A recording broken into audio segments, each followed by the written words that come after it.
The body of a schoolboy has been discovered in Scotland. This is probably one of the most difficult scenes to examine. It can be incredibly emotional, but as a CSI, you've got a job to do. Detectives believe he'd been abducted. I imagine how long that journey would have felt if you thought at any moment you were going to die. An international manhunt is launched. One of the most demanding murder investigations Scotland's ever seen. The forensic team must act fast to find evidence of the killer at the crime scene. No matter how careful offenders think they've been, we will always find a trace at a crime scene.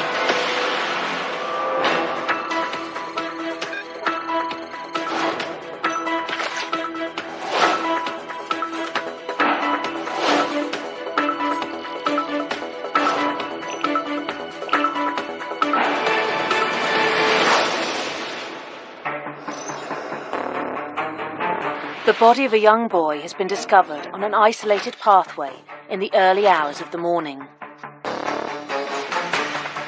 He has suffered multiple stab wounds and his clothes have been burned from his body. The entire area is cordoned off and Senior Investigating Officer Elliot Mackenzie is called to the scene. When I got down here, there was a young boy. His body was lying almost exactly where the bench that you see there is. He'd suffered considerable burns. I don't think there's a lot of approaches describing how I felt.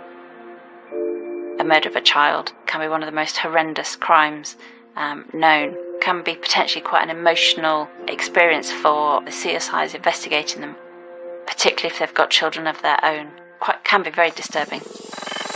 The previous afternoon, a boy was reported to have been violently abducted in broad daylight from the other side of the city. We put people around about, stopped people in the streets who were trying to find out what happened to the young boy. An operation involving 40 officers is underway after a crime to horrify even this city. The missing child was named as 15-year-old Chris Donald. A totally innocent boy, 15 years of age. No previous background of trouble. I can't imagine what Chris was going through at that point in time. It's unimaginable. Unimaginable. A brazen abduction in broad daylight of a young boy, a 15-year-old. A particularly brutal murder. It's horrible. A team of officers investigate who abducted Chris Donald, whilst Elliot and his team begin to search the crime scene for any forensic evidence. You have to remember that you're not there as a family member or a relative, you're there as a professional to almost try and detach yourself from the emotional side. You've got a job to do. Crime scene expert Sarah Thurkel has over 25 years' experience in the field. Where the body was found was an outdoor scene, and this is probably one of the most difficult scenes to examine. It was on a public footpath next to a river, so it needs to be protected from the elements, it needs to be protected from members of the public. We really are working against the clock to recover as much forensic evidence as you can in case anything's lost. In order to develop a forensic strategy, the investigation need to ascertain what happened at the scene. Do we think that this body was killed here or killed elsewhere and then dumped here? Because that makes a difference into our investigative command. A body that's been injured so badly and also burnt is incredibly fragile. A pathologist is called to examine the body in situ. This is to try and process any trace evidence on the victim as soon as possible. And they would take swabs from skin surfaces or any swabs from injuries that they could see whilst trying not to disturb the body any further. The CSIs begin their search at the body and fan out across the scene. Found some blood staining in the grass. Followed that staining up. Bits of blood which could easily be traced back to this area here where the undergrowth's up, where there were 20 to 30 logs, maybe 10 feet in length, here piled up. There was evidence of charring and a strong smell of accelerant. The charring would indicate this young person sat down on those logs and possibly accelerant poured over him and set alight. At the crime scene, there was a range of forensic evidence. Firstly, there was clear evidence that a burning had taken place in the logs, which the scientists who attended interpreted as being a site of attack. But the body wasn't found there. The body was found some short distance away. The obvious inference in putting this together is that the victim had moved to where his body was found and he had died there. He had possibly ran maybe towards the river, but had found water there. And it looked to me that perhaps he lay down in that puddle and was trying to put the fire out. And that's really the position that we found him in. Clothes had more or less melted, and he was lying in a kind of fetal position. Clyde Walkway is declared the scene of the murder. Chris's body is sent for a post-mortem examination, while detectives look for investigative leads. The normal strategies would be house to house, let's get some witnesses. And clearly, in a place like that, there were no witnesses. No lighting, there's no CCTV. So what was in front of us was all we were going to get from that scene. And it was key that we did that meticulously. Obviously, at the time of any investigation, you're not sure what evidence is relevant and what isn't relevant. So it's our objective to take as much forensic evidence from that scene because we don't know what may be important later on in the investigation. Also found at the crime scene were some tyre tracks. It was obviously important they were sampled speedily because, again, if the weather comes in and changes them, then evidence might be lost. It's possible to ascertain what vehicle has made that tyre track mark because you could measure the distance between the tyres and therefore measure the potential size of the chassis of the vehicle and work out what actual vehicles made the tyre track marks at a crime scene. They will cast them with casting material, which is a little bit like plaster of Paris. So the casting material is mixed up at the scene and then it's poured very carefully into the tyre track. This actually takes an impression of the tyre track mark, which can then be examined by a forensic scientist. Tyre marks are a bit like shoe marks. Although they're mass-produced and they're in standard patterns, they also wear and change as they are used. And many view this combination of original pattern and pattern of wear as unique characteristics. The CSIs continue the forensic harvest, and the results are in from the post-mortem examination. The samples that were taken from the body at the side of the river revealed no trace evidence or no DNA. This is probably because that evidence has been destroyed by the fire. A pathologist is able to ascertain if someone's been alive while they've been burning. Then there'd be soot in the lungs and also in the air passages going down to the lungs. In this case, the young boy was alive when he was set on fire. It's quite disturbing that human beings could actually do that to somebody. It's beggars belief that there are individuals that can do that to people. The post-mortem revealed that he had suffered 13 stab wounds, 7 to the chest and abdomen and 5 to the back and I think 1 through the arm. But 2 of those stab wounds would have been fatal. Had he survived the fire, he still have probably no chance whatsoever. It's unimaginable. According to the pathologist, there was a total lack of defence wounds, which troubled me greatly. Defence injuries are where someone's tried to defend themselves, so if they know they're going to be attacked, they'll put their arms up or their hands up, and quite often you'll find defence injuries on their wrists or on the side of their hands. If there are no defence injuries, they've been restrained by a second individual or third individual, so they've not been able to defend themselves. The report implies there may be multiple suspects, and with just a tyre track cast recovered from the crime scene, the detectives are hoping the abduction site may provide some new leads. I saw my responsibility in being dedicated and leave no stone unturned to resolve this.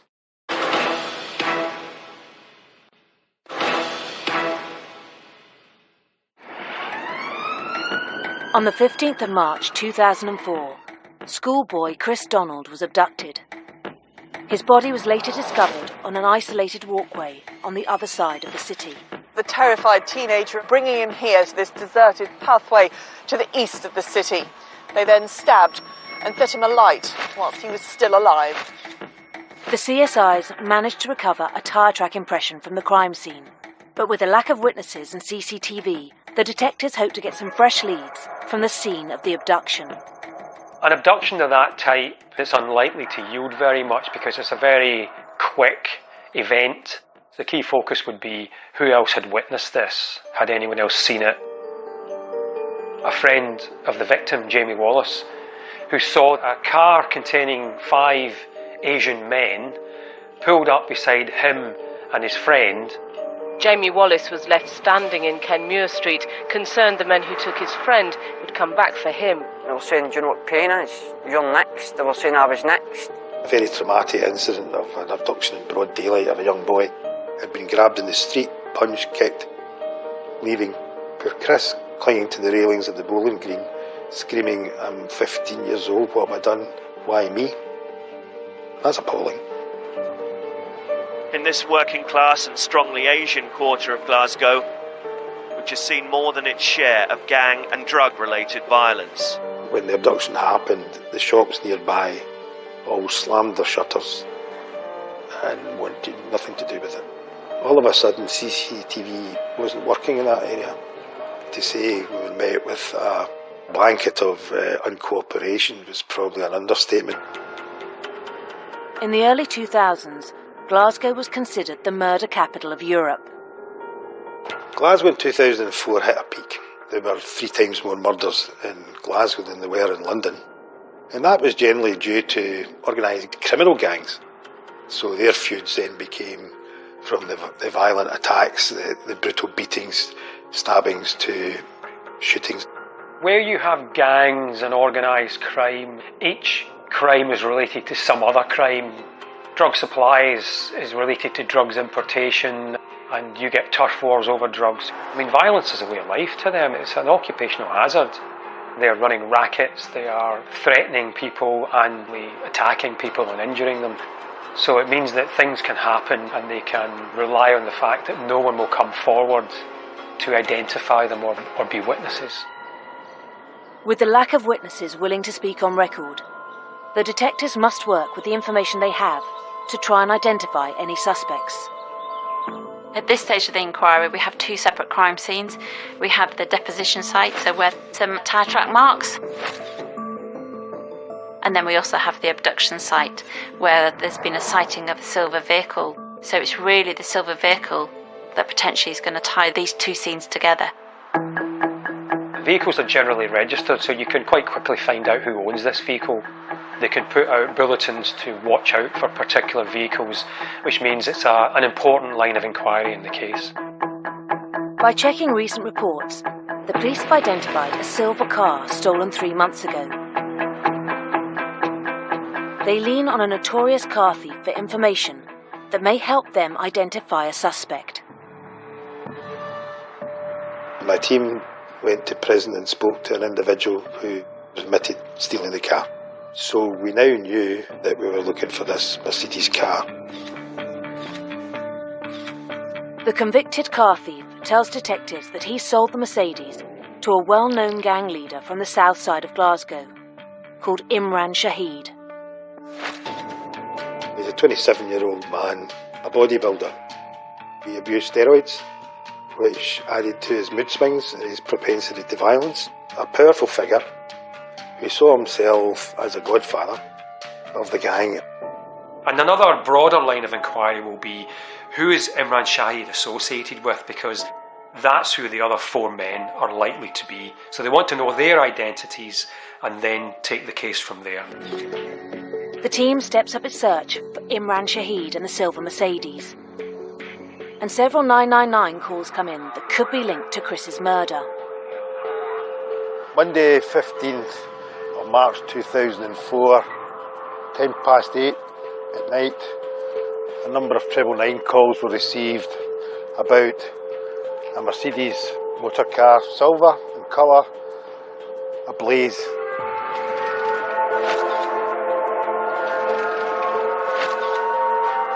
My forensic team arrived. We were faced with a burnt-out car. CSIs will quite often spend a long time examining a burnt-out vehicle. It's quite difficult for us to retrieve any forensic evidence because it's been doused in water. Despite the car having been ablaze, the CSIs may have a potential lead. The tyres had survived, which is an excellent piece of evidence. This was then recovered and sent off for further forensic examination. The forensics continue to examine the burnt-out car, whilst Elliot receives a call from the Organised Crime Intelligence Unit. Some very experienced detectives came from the south side of Glasgow and gave us the full intelligence picture on the Asian gangs and their likely candidates. They have identified Imran Shahid's 4 criminal associates. Imran's younger brother, 25-year-old Jishan Shahid, also known as Crazy. Mohammed Faisal Mushtaq, who is known as Beck. Danish Zahid, and also Zahid Mohammed, known as Ziggy, who was on early release from prison and wearing a security tag. We believe these were the 5 individuals involved, which is great, but they then have to build the case against them. The 5 individuals I'm talking about here are part of a gang, an organised criminal gang. Gangs often serve as a pseudo-family and work in a hierarchical system with a gang leader in place. If a gang member has the intention to harm somebody else, then it's likely that other group members may follow and take part in the commission of the act of crime. What was unusual about this case was it wasn't clear why this gang of men abducted a 15-year-old white boy. Because he just kept himself to himself, not involved in the gang culture, just a totally innocent boy with, I think, a big heart. He was a keen football player and had aspirations, but never got the chance to fulfil that. Whilst the police search for the 5 suspects, the intelligence unit have news of a recent altercation outside a nightclub between Imran's gang and another rival gang. We believe a bottle had been thrown, which perhaps hit Imran Shahid. He tried to chase them, to grab one of them, and they got away and they were taunting him. That could negatively impact on his criminal street credibility. Gang rivalry often involves a continual cycle of retaliated violence, and in this case, it's saving the reputation that appeared to be of paramount importance, regardless of the way in which it was carried out. It may be that he needed to act fast to show to the community and the gangs that he could assert his power. He spent the whole night articulating his rage and planning his revenge to re-establish his street credibility, and that is the sole motivation, and to go and look for their ideal target. But this was a 15-year-old boy, not some other gangster who had been involved in criminality all his day. And Chris just happened to be walking with Jamie, and that's how he was targeted. He wasn't targeted, he was just there. You've heard the expression many times, wrong place, wrong time. That sums up poor Chris's demise. The detectives now have a motive for the murder. As Elliot's team prepares to simultaneously arrest the 5 suspects, there is some positive news from the forensics lab. On this occasion, one of the tyres on the vehicle did match the tyre cast that was taken from the crime scene. So a forensic scientist was able to say that that tyre had made that mark at the crime scene. The police have linked the vehicle to the murder scene, and despite it being set on fire, the scientists have managed to salvage some crucial evidence. When the car was examined, crime scene investigators were able to find blood spots across the bonnet of the vehicle, which hadn't been destroyed by the fire. It appeared to be arterial blood. It looked like it may well have been from a knife wound because of the spatter and distribution on the bonnet of the vehicle. This would indicate that someone has been stabbed very close to the front of that vehicle, as it was possible to be able to examine this blood and swab it and try and get a DNA profile from the blood. The blood is a match to Chris Donald. This blood splatter went right across the bonnet of the car, or at the side of the car. So if you remember, 2 of the wounds were fatal. That could have been where those fatal wounds were applied. The scientists continue to process the car in a bid to find trace evidence of the suspects. Although someone's burnt a vehicle out, once you start moving items around within the vehicle, then sometimes you will find evidence under the surface. It's almost like a layer of protection. There was some melted green plastic on the back seat of the car, and this looked like it was probably a petrol can. Inside the boot of the car there was a leather jacket which was quite badly burnt. This was then recovered and sent off for further forensic examination. To add to the urgency, far-right political groups are using the murder as propaganda.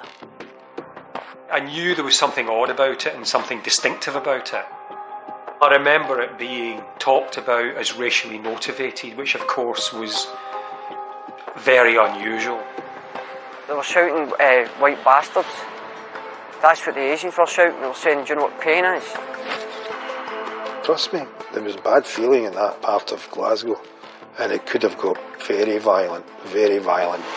So it was challenging for me as an individual, it was challenging as a force to respond to this. And something had to be done, quite frankly, to ease that pressure. As the pressure mounts, there's another forensic discovery that could be crucial to the entire case. Inside the boot of the vehicle there was a leather jacket. Despite the fact it was burnt, there was an area that was protected inside the jacket because it was folded over. When a forensic scientist is looking at an item for wearer's DNA, they would concentrate their examination around the neck area and around the cuffs and maybe on the inside of the pockets. You'd get quite a lot of skin cells that are deposited inside jacket pockets. So it was possible to be able to obtain wearer's DNA from this jacket, so they're able to link a jacket back to an individual. By its nature, leather is extremely fire resistant. And despite the jacket being left inside the burning car, scientists have a positive DNA match. They found DNA matching Imran Shahid. So what this evidence does is it links together the prime suspect, Imran Shahid, who has left his jacket in the car that is known to have abducted Chris Donald. It is very powerful, mutually corroborating evidence that would be very compelling if put before a jury in court. When we were told, we were almost in disbelief, and then when it sank in, we were jubilant. That's all I'm going to say. After hundreds of thousands of gallons of water being poured on this vehicle to extinguish it by the fire service, how the DNA survived, we don't know. They've got a very strong link, so the police then can go public to try and trace Shahid as, at the very least, a witness, if not a suspect in this crime. This breakthrough is key to the investigation. The police can now link Imran Shahid to the crime scene. They're still looking to link Jishan Shahid, Mohammed Faisal Mushtaq, Danish Zahid and Zahid Mohammed to the murder of Chris Donald. For Elliot, the case was rapidly becoming the most complex of his career. I knew it was going to be a big challenge. I think that's probably, it was a big realisation that this was just the beginning of a massive challenge.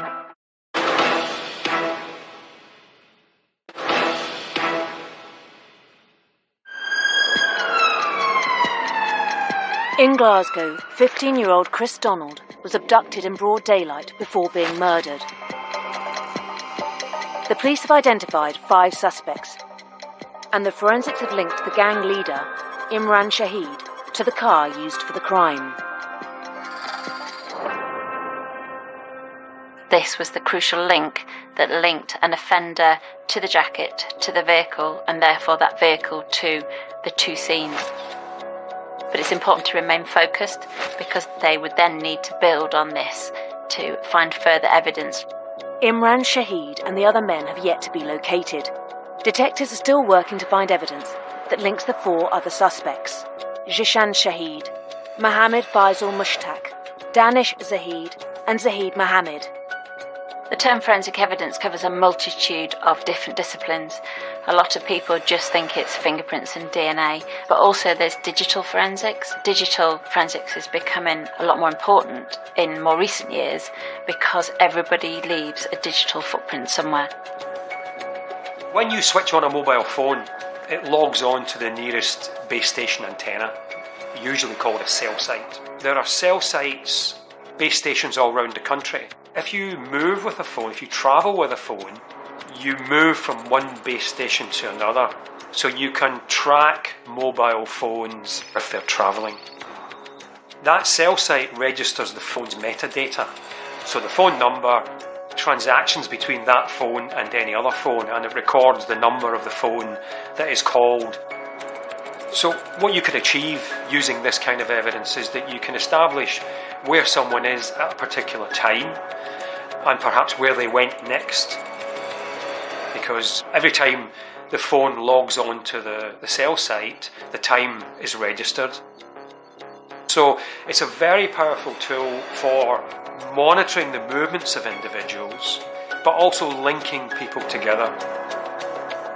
The digital forensic team have managed to track the phone data of all 5 suspects. Their phone usage and their lack of phone usage in particular told the story. It painted the picture. Looking at the actual connectivity, there was hundreds of calls, busy calls, text, and the significance was nobody was calling or texting at the time of the abduction. The data shows all 5 phones travelling from Glasgow to Strathclyde Park, where just after 3:30, one phone leaves the pack. The other 4 phones continue travelling all the way to Dundee. Chris remained in the car. We're unsure in what position, but more than likely in between them and the seat well, in the rear. There may have been some tentative stab wounds, scratches and things like that, where they were probably trying to psychologically torture Chris. I imagine how long that journey would have felt if you thought at any moment you were going to die, which is probably what he was told and probably what he believed. So effectively, the drive to Dundee, he was being psychologically tortured throughout that period. He was in the executioner's waiting room, and that's how it was going to end. What he didn't know was just how horribly it was going to end. The telephone data reveals disturbing details of what the gang wanted to do to Chris. During the journey, they had made a number of calls to criminal associates. We were able to take statements which said, "Oh yes, Imran Shahid phoned me. He had a young boy he wanted to take somewhere. They wanted to seriously assault." And that journey took over 5 hours, up to Dundee and back with one stop, where we assume they bought the petrol which they used in the murder. Having failed to find a location where they could torture their victim, the data shows the 4 men's phones travelling back down to Glasgow. So it was about the key moments, which were the abduction, the journey and the murder site, and then the burning of the car.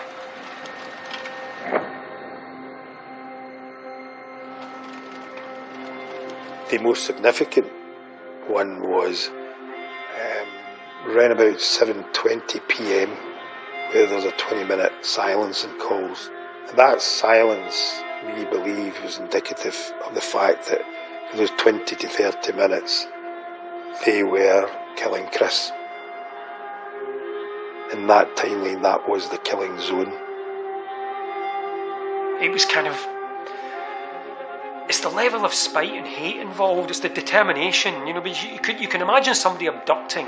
I'm going to settle the score, we drive in, get him in the car, beat him up, drive around for half an hour, think, I'll chuck him out of the car. Do you know what I mean?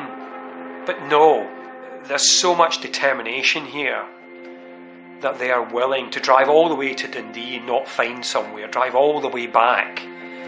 they're still full of spite and hate, and they want him to suffer. It's quite a difficult crime to think about if you think about the detail. By travelling over 200 miles to Dundee and back, the offenders have plenty of time to discuss and plan the attack. This removes the idea that this may have been a adrenaline-fueled, spur-of-the-moment crime of passion, but rather that there was a considerable amount of time for them to think about what they were about to do. Having built up an incriminating timeline, detectives set off to simultaneously arrest the 5 suspects. They were all equally guilty. All of them had committed a barbaric crime. We wanted them all at the one time, and we didn't want to go down the line early doors of arresting 2 and not getting 3. And as we went to search for them, we obviously tried every known address of their criminal associates, recovered a whole host of other things and disrupted a whole host of other crimes.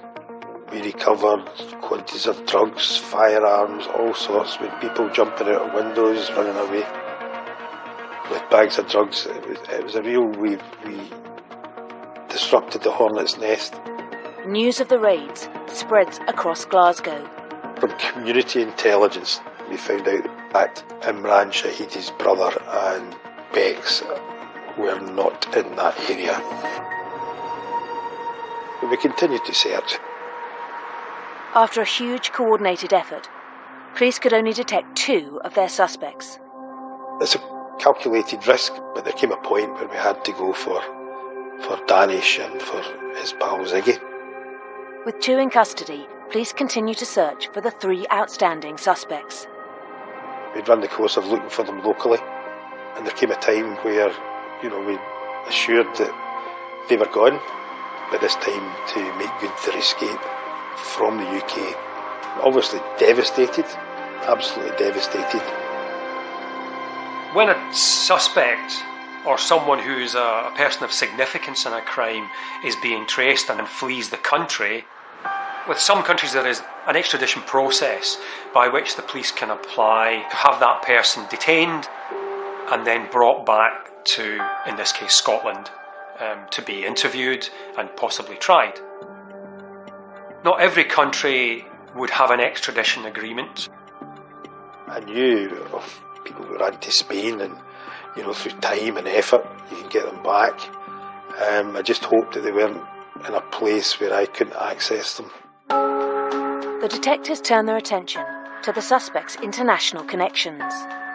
When a suspect is being traced and flees the country, there will be intelligence work getting carried out in the background. Who are the people that might be connected with these guys?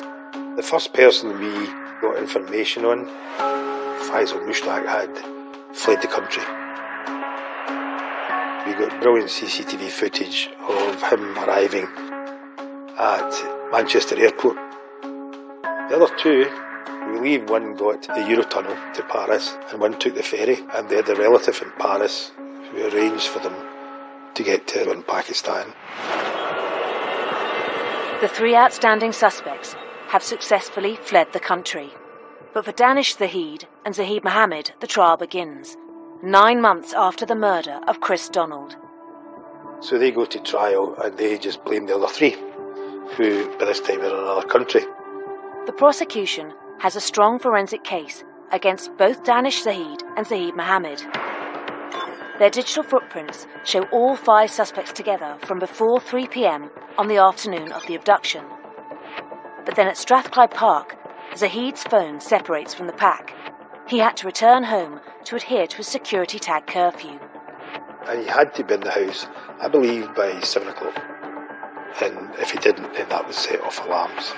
And the defence could prove he wasn't there when the murder was committed.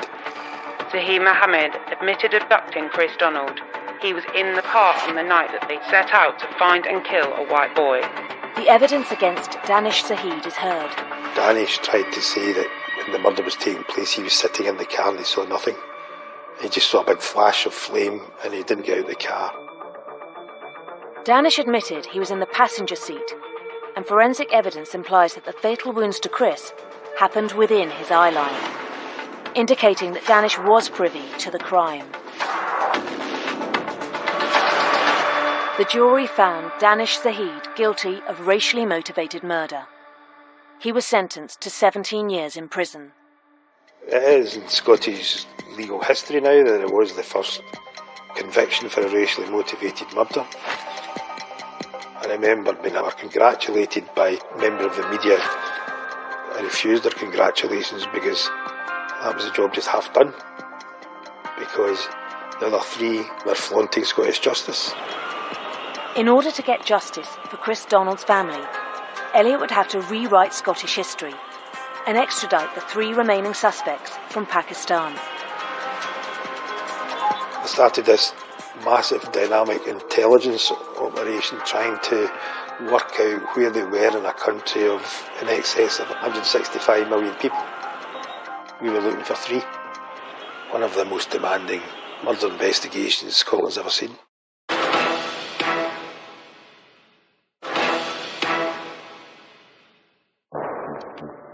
Strathclyde police are investigating the murder of Chris Donald. He was abducted by 5 Asian men in a gangland retaliation. 2 men have been convicted for their involvement, but 3 suspects have fled to Pakistan. If there is no extradition agreement in place in a country, you are relying on diplomacy, convincing politicians in the other country that it is in their interests for this person to be essentially forcibly extradited. We had applied to Pakistan. We had a big meeting with Interpol, the head of intelligence, the head of investigations, outlined what evidence we had and why it was so important to get these 3 individuals back from Pakistan to face UK and Scottish justice, and convince them that we could help them to find 3 people in a country of 165 million. It was the first time it was agreed then Scotland was going to crack on with this. What was going to be key to this inquiry was going to be mobile telephones. The suspects are using new phones in Pakistan. So the police turned to the men's associates in Scotland to help establish their digital footprints. One of the things we were doing in Scotland was obviously opening up avenues in terms of people who were willing to speak to us, on the record or off the record, what they tell us, and to evidence that. Even though it may be seen as a breach of the loyalty, career criminals did give evidence to assist the police authorities, and that may have been because of the gravity and the severity of the violence. The characteristics of the victim, being a young, small schoolboy, may have also encouraged people to want to give evidence, since it was against the code of the gangs. And I remember one of the witnesses telling me that he couldn't live with himself because what they did to that boy stepped out of their code, way out of their code. And with the cooperation of the people who'd received the calls, we gave the vital evidence of the timeline that we needed. The more communications that the police can verify with the suspect's associates, the closer they're getting to locating them. They did eventually trace them. I was told there was a remote village in the Punjab. 1 or 2 were there, and we confirmed it was Imran Shahid, ringleader. We'd been warned that there was a chance that they might escape, and that came from Pakistani authorities.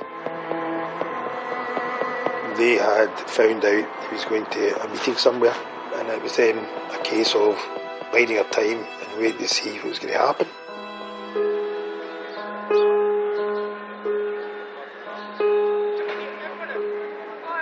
A landmark day for Scottish police. Pakistani authorities have arrested the 3 remaining suspects in the murder of Chris Donald. Delighted, I have to say. There was a realisation that a mammoth task still lay in front of us. Not all went to plan.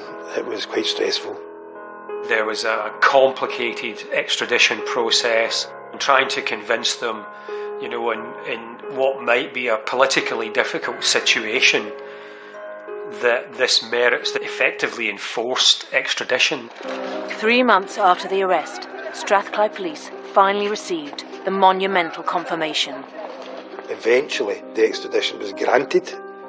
The words were something like, "We feel we should surrender these people to the UK and hand them over to the representative of the Scottish Police," which was myself. And it was very tense at the airport, bringing them out as well.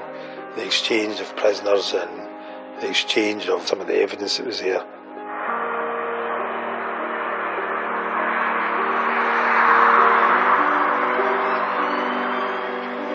The long-awaited trial finally begins at the High Court in Edinburgh.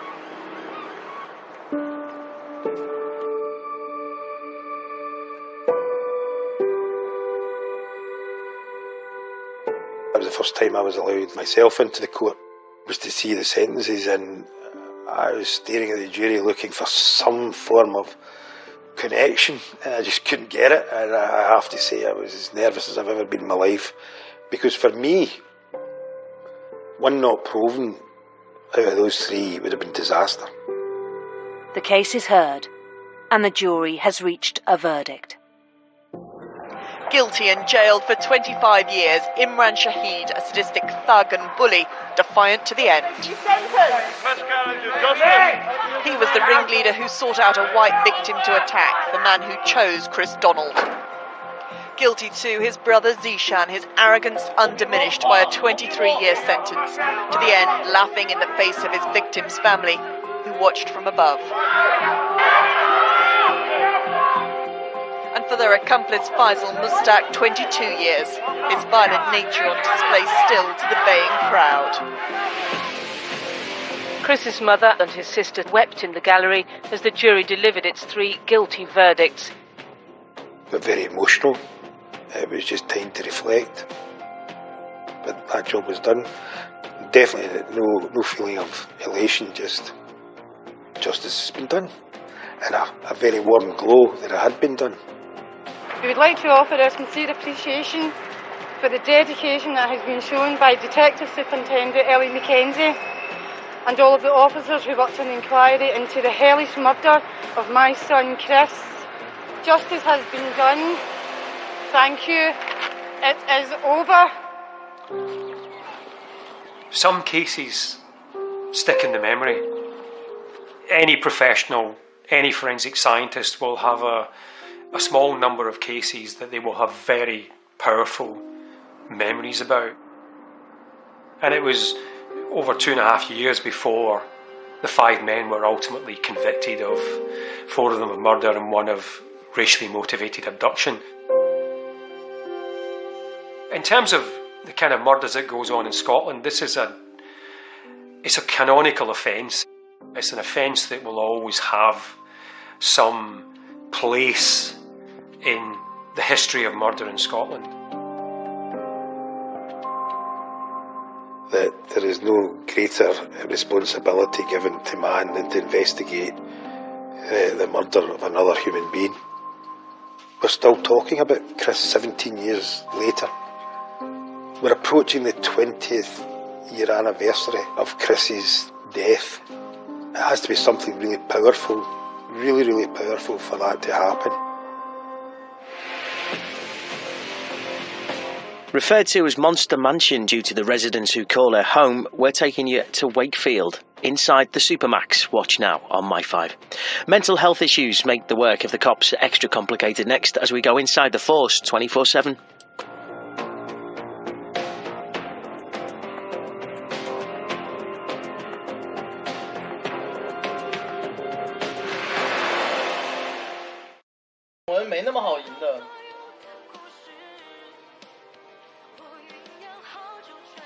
这把选永文真没那么好赢，选番是好赢。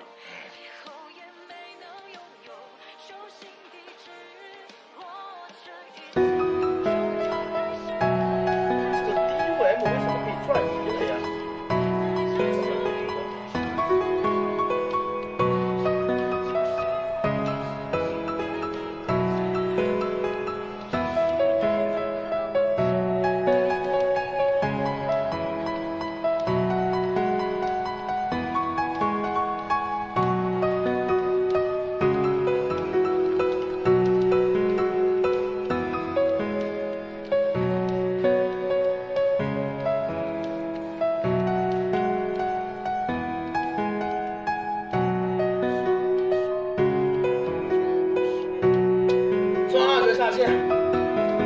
倒了，抓了下线。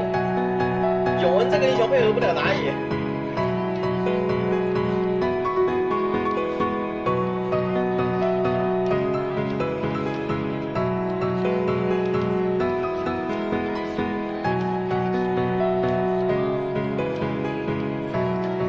永恩这个英雄最大的问题就是没有办法跟打野配合，他就是自己玩出来，所以你就看运气。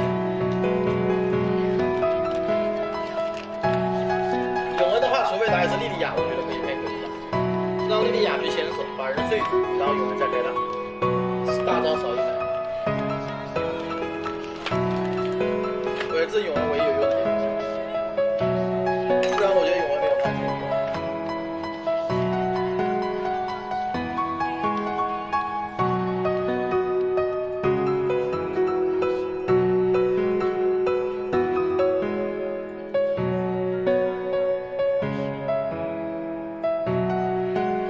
感觉潘森还不错，最后一点。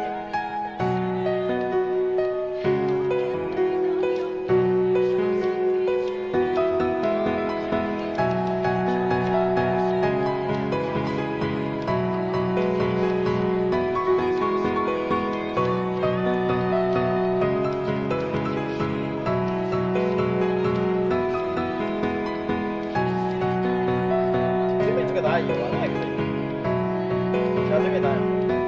感觉要找个打野双排，